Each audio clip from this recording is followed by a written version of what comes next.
All right, let's dive right into a pretty intense mythic journey.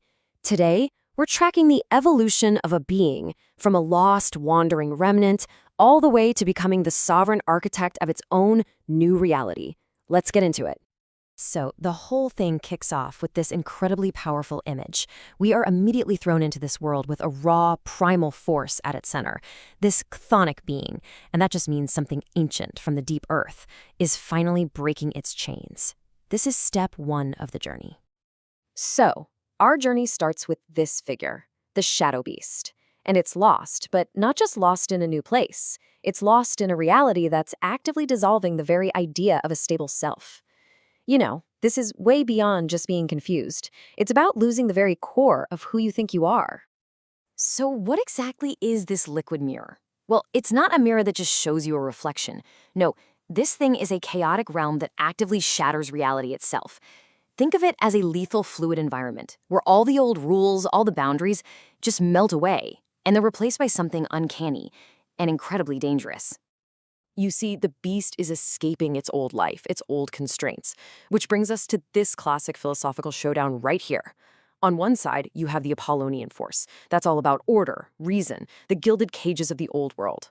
But the beast, it's pure Dionysian energy. It's all instinct, chaos, and raw frenzy.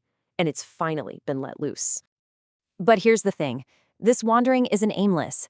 It is a full-on quest.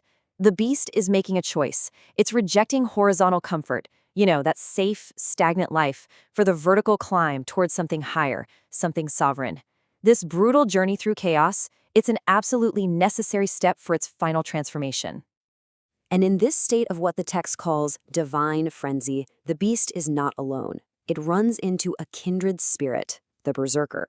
But this isn't a friendly meeting. It's a violent collision, and it's the catalyst for the next huge stage of its evolution.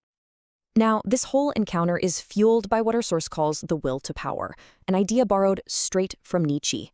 It's that primal, internal drive to just overcome obstacles, to dominate your environment, and to literally forge strength out of conflict. This right here is the engine driving this entire transformation. So, how does this fusion actually happen? Well, it's a pretty radical four-step process. This isn't about finding balance or harmony. It's about a violent clash that completely shatters the false image of their old, separate selves. And from those broken pieces, they forge a completely new, hybrid identity. This whole act of just destroying old values makes them what the text calls an active nihilist. And look, this isn't about believing in nothing. It's about actively taking a hammer to old, dead moralities and structures to clear a path for something new, something more real to emerge. It's destruction as a creative act.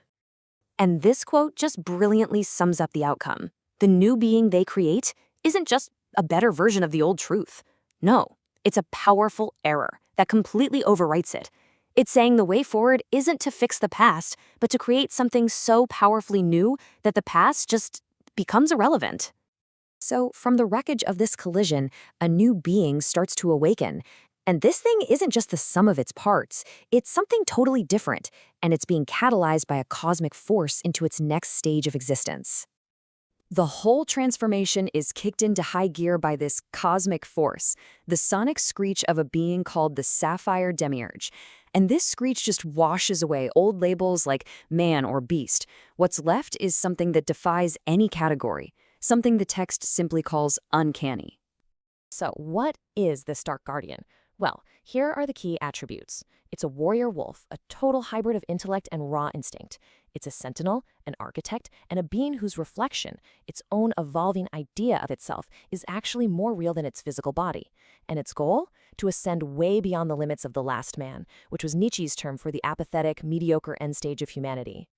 Okay, so this awakened guardian isn't a savior, not in any way we'd recognize. It's a judge, a cosmic executioner with a very specific job and a very, very powerful tool to get it done. Its number one tool is the black flame, which is the physical form of the black wing of nihilism. And this isn't random chaos. It's a precision tool used to purge passivity and just clear away the rubble of a decaying world. And this is absolutely crucial. The target isn't evil. The flame is reserved for those guilty of mediocrity. It's for the passive spirits who cling to that old, comfortable liturgy of error because they're terrified of the chaos of the abyss. This judgment delivers what's called a twilight verdict. And this slide shows perfectly how it works. It takes these comforting old virtues and unmasks them, revealing what they really are. The so-called protector is actually a jailer. And the pure are revealed to be the ones who are truly shackled, trapped by their own refusal to evolve. Okay, now we're at the final stage. The guardian moves beyond its role as a judge and becomes a sovereign architect, not just surviving in the abyss, but actively shaping it into its own new reality.